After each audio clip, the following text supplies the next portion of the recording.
Do natural disasters make God the author of evil? Today, on Where We Begin.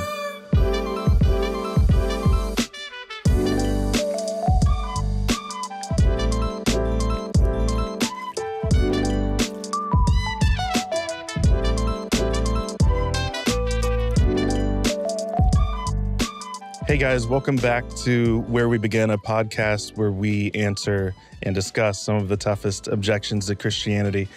I am joined again, I'm Derek, by the way.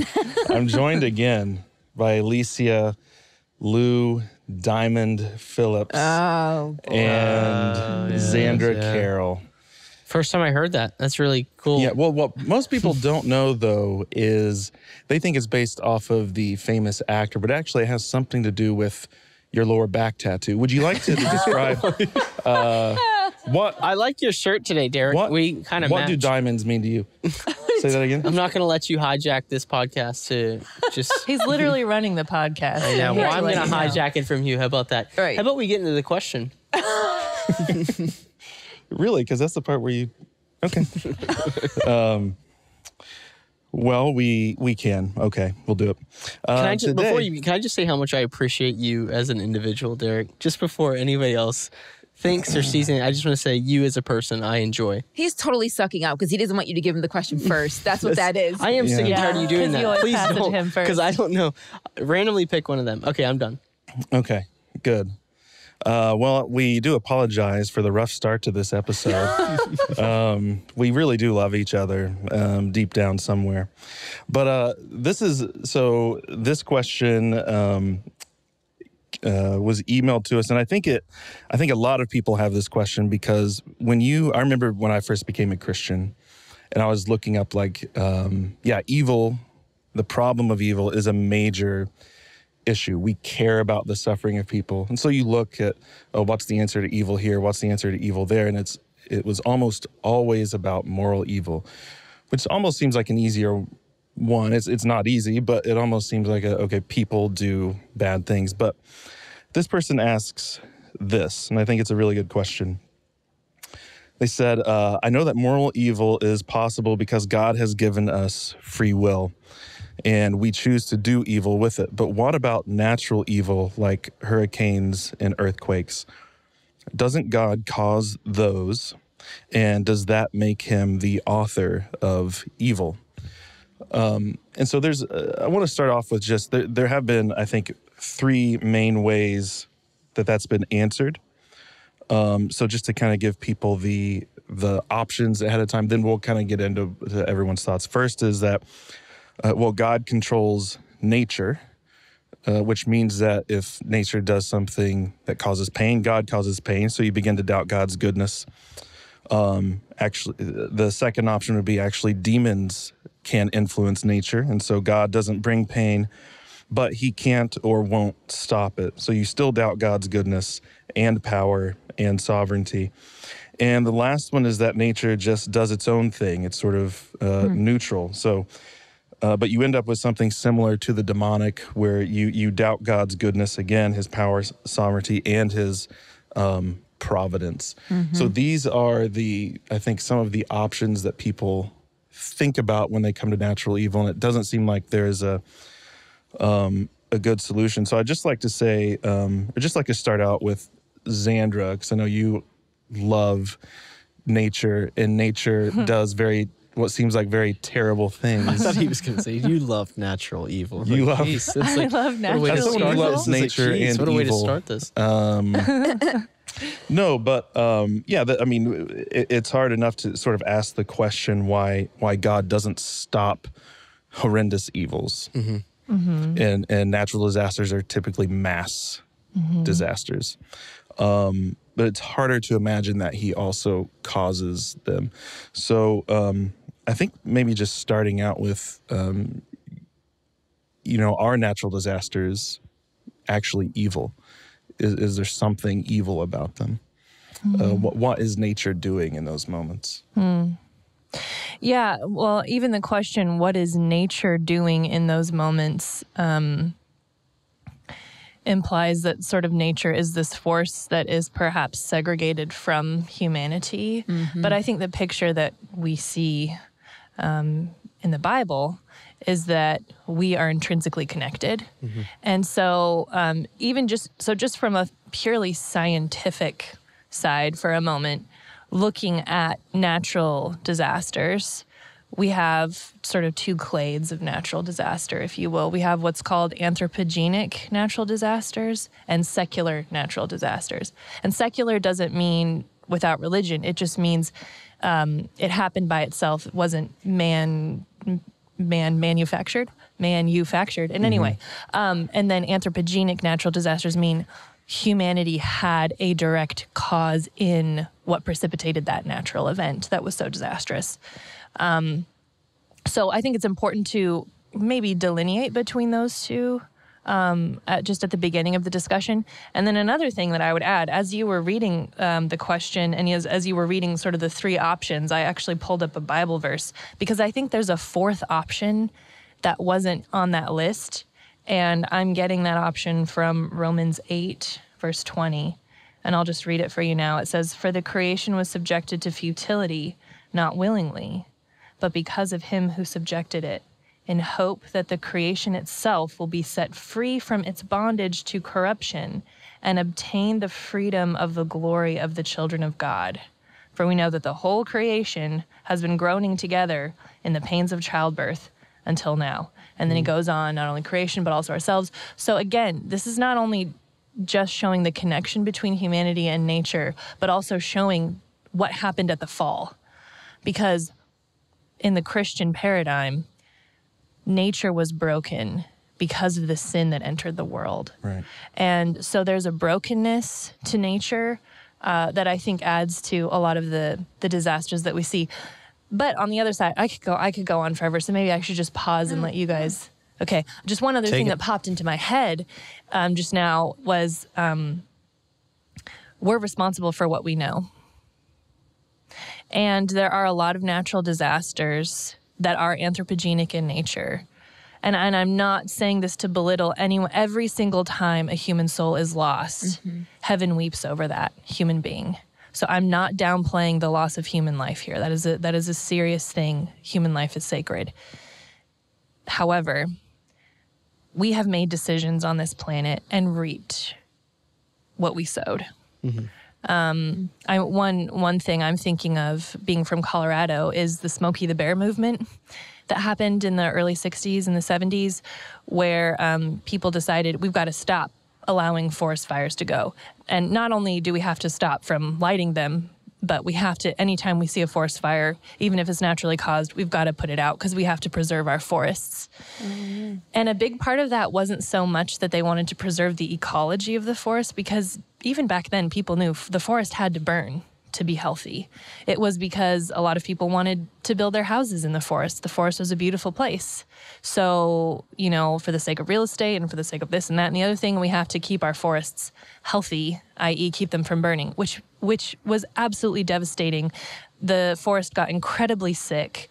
We had bark beetles coming in everywhere through the Rocky Mountains were red with dead trees because of these beetles that killed the trees, because these pine forests have a shelf life. They're supposed to burn after a certain point so they can be replenished with new trees.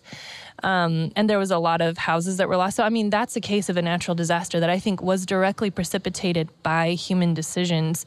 Maybe some of those were made in ignorance, but certainly, arguably, some of those were made deliberately. So that's another, just to kind of throw a wrench in it, another aspect of this discussion.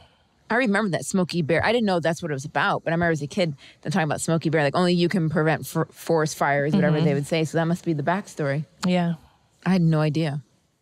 Well, what would you say? So I think all of us are fans of, Hugh Ross and Rana and Reasons to Believe and those good people over there. And one of the things that they will talk about, because, I do want to say that's very helpful to talk about the sickness of nature and the fall and the groaning of nature's. It is that fourth option. But what about, they talk about it, and this isn't to challenge them necessarily, but just to kind of talk about this, maybe this is the fifth option. It's not even neutral or evil, but actually it's only because of where we happen to be that we consider evil. In reality, like you just mentioned with the fires, earthquakes, the fruitfulness of the earth as we know it today wouldn't exist without the history of tectonic plate movement, which catastrophic in the moment, and yet it creates a world in which life can flourish. So what I guess, are we talking about there? It just depends on the situation, that sometimes maybe it's evil, sometimes it's not, sometimes it's actually, we'll find out later it's a good thing, or is God turning something evil into something good later, and that's what is going on with tectonic plates. I mean, it's a very confusing thing when we really get into the nuts and bolts of it. Is it just nuanced? Is that kind of? That's my answer for everything. I think we try to oversimplify everything, not realizing how multivariant, multifaceted everything is. I think the one thing we can say from a Christian standpoint, though, is too, because the other argument I think that goes into this is it God doing it as a form of judgment? Gets thrown in often. Like you'll see when some massive tsunami or an earthquake, it's like, well, I know that happened. People said that with Katrina. Katrina. They said it with Haiti because of it. Like, there is evidence in Scripture where God has used those types of things ultimately to enact judgment. But then there's also the example. It's either in Luke 13 or 17. I can't remember. The Tower of Siloam, or whatever. Which is, we don't know why it fell.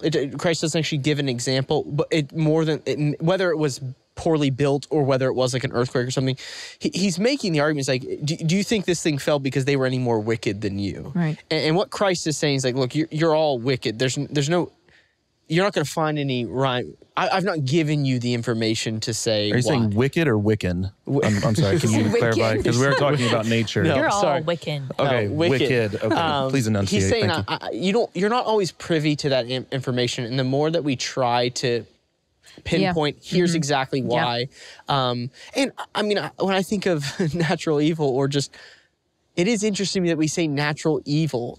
Is a hurricane evil, or is it because we get in the way of the hurricane that it's actually?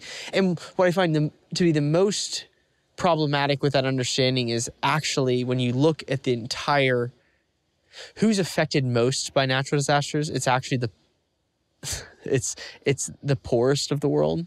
Like us in the West, like don't get me wrong, we'll have an earthquake, we'll have things like Katrina, it still affects us. But when you look at the mass casualties, it's actually the poorest countries in the world that it happens. And I'm wondering, what's interesting to me is like when I've had the conversations of people from even those areas, they're not wrestling with the question of whether God is. It's a very Western thing to then put upon, because we actually do look at something like that. And I'm not saying this for everyone because I don't know. Let's just take the natural disasters that happen in, let's just say India for now, because we know that that's actually happened even in our lifetime. When I've had conversations with people from that area about, they're not jumping into a Western thought on that. And I was actually just reading an article that Tim Keller posted. Tim Keller, who everybody probably knows, is battling stage 4 pancreatic cancer. And he posted an article, I think back in March, about just suffering well.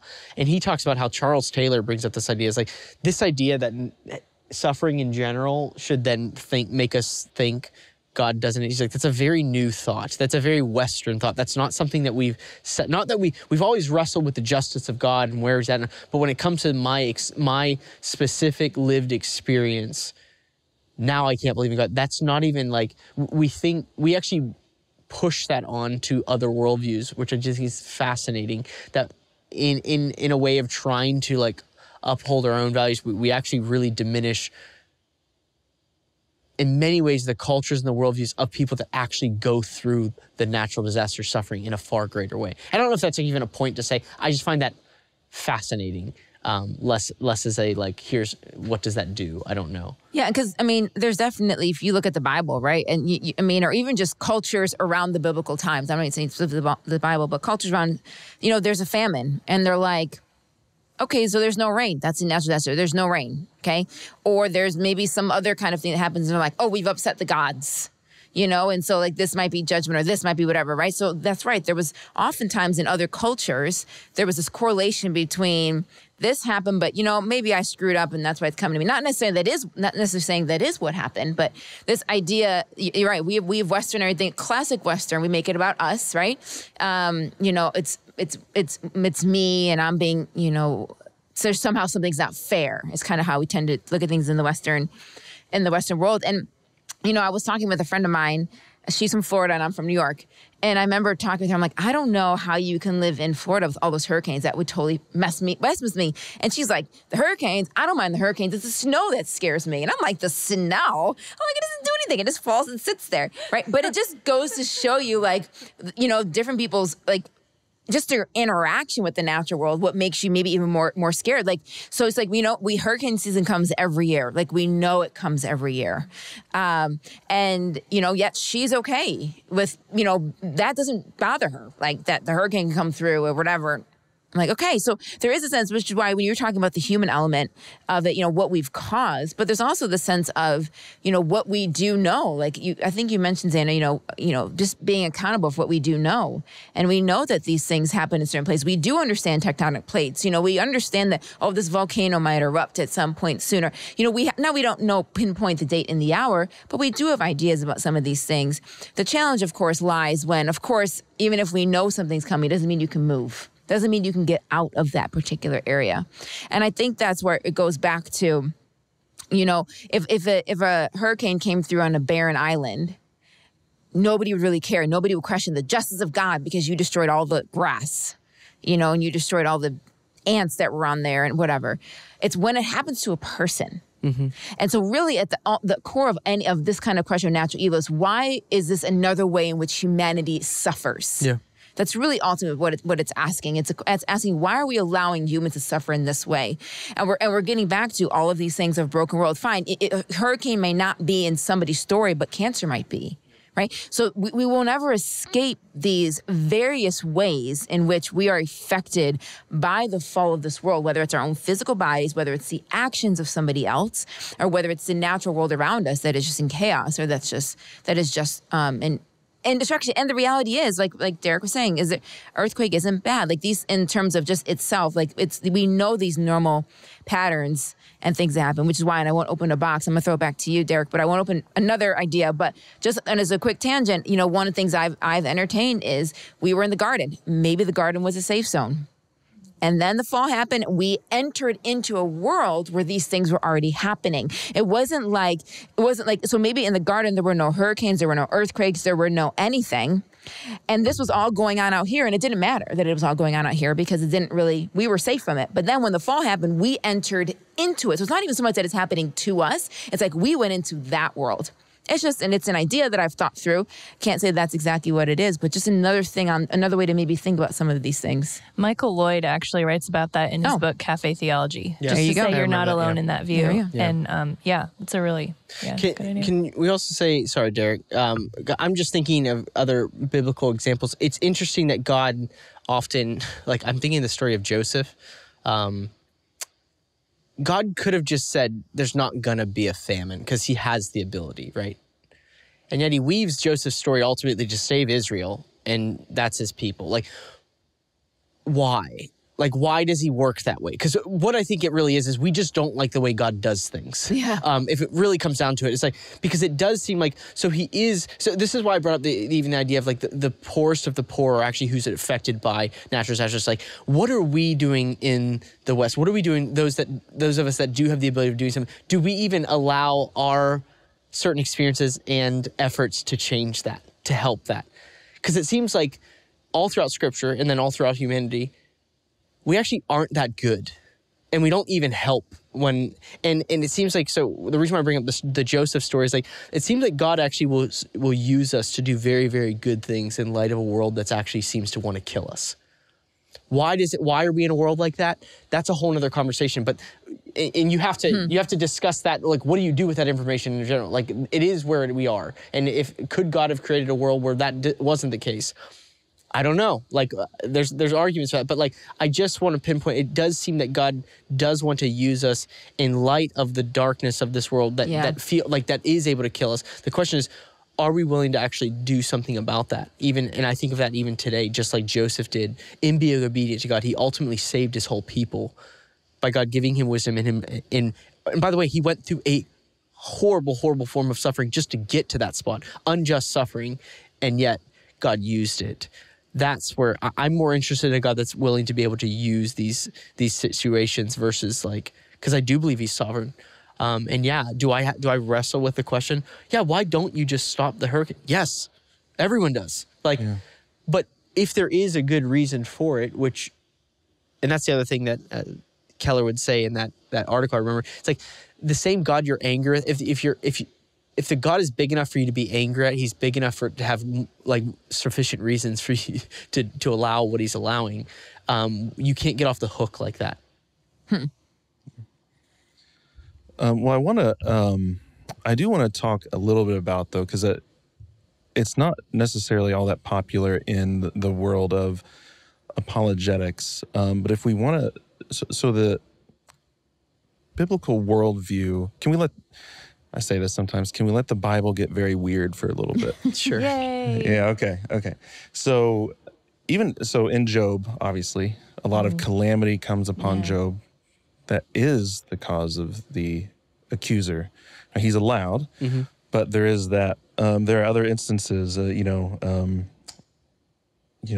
demons, where in the Bible it talks about demons having some control over nature. The rulers of the power of the air.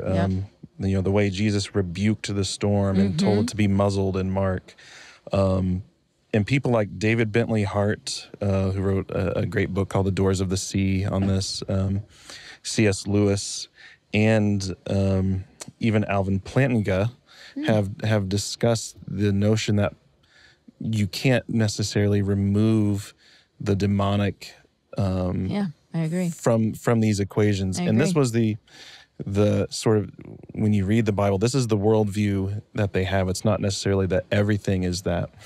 But it's kind of a weird view that we don't often discuss. Yeah.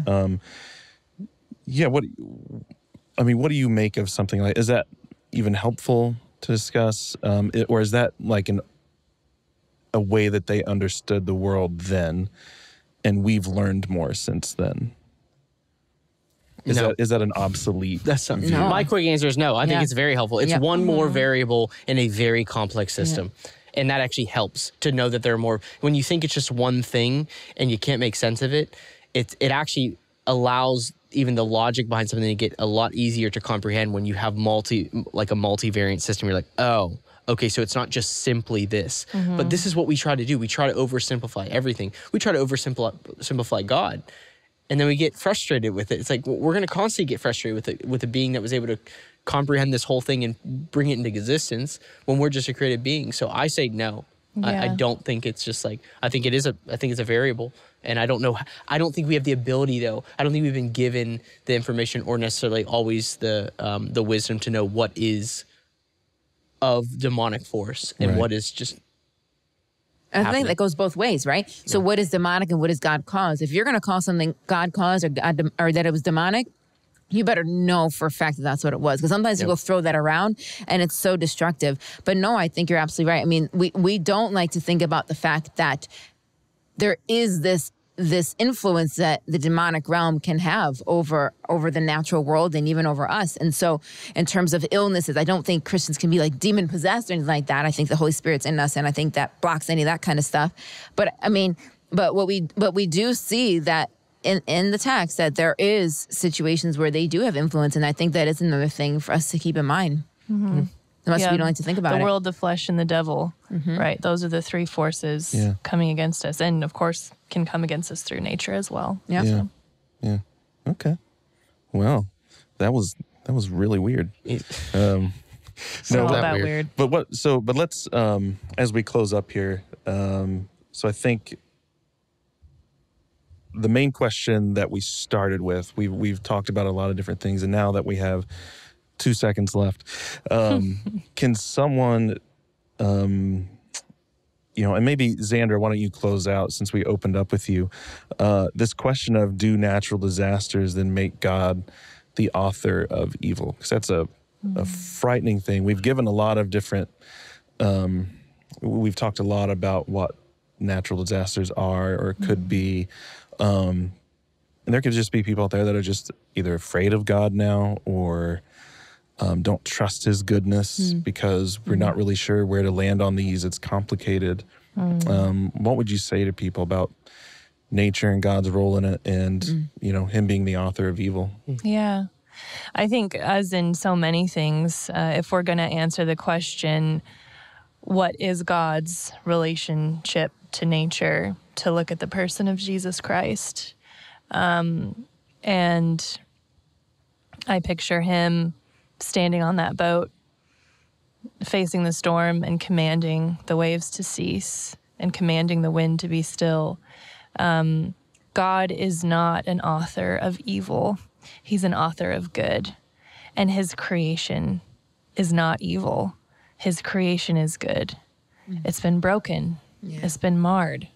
It doesn't look the way it's supposed to look. But one day you and I will see it as it's meant to be, and one day we will see each other as we were always meant to be, when all things are restored. And that's a beautiful thing to look forward to, and that gives me personally a lot of hope when I see the destruction happening in our world. I mean, I'm a conservation biologist, so I get really passionate about what's happening to the environment, what's happening to species. I get really fired up about that stuff. And sometimes it's a little depressing. But I remember this God who is a God of restoration. And we have much to be hopeful for, and there are great things to come. Wow. That was great. And the church said, Amen. Amen. Amen. All right. Well, thank you guys for joining us again today. Go ahead, like, comment, subscribe, all those good things.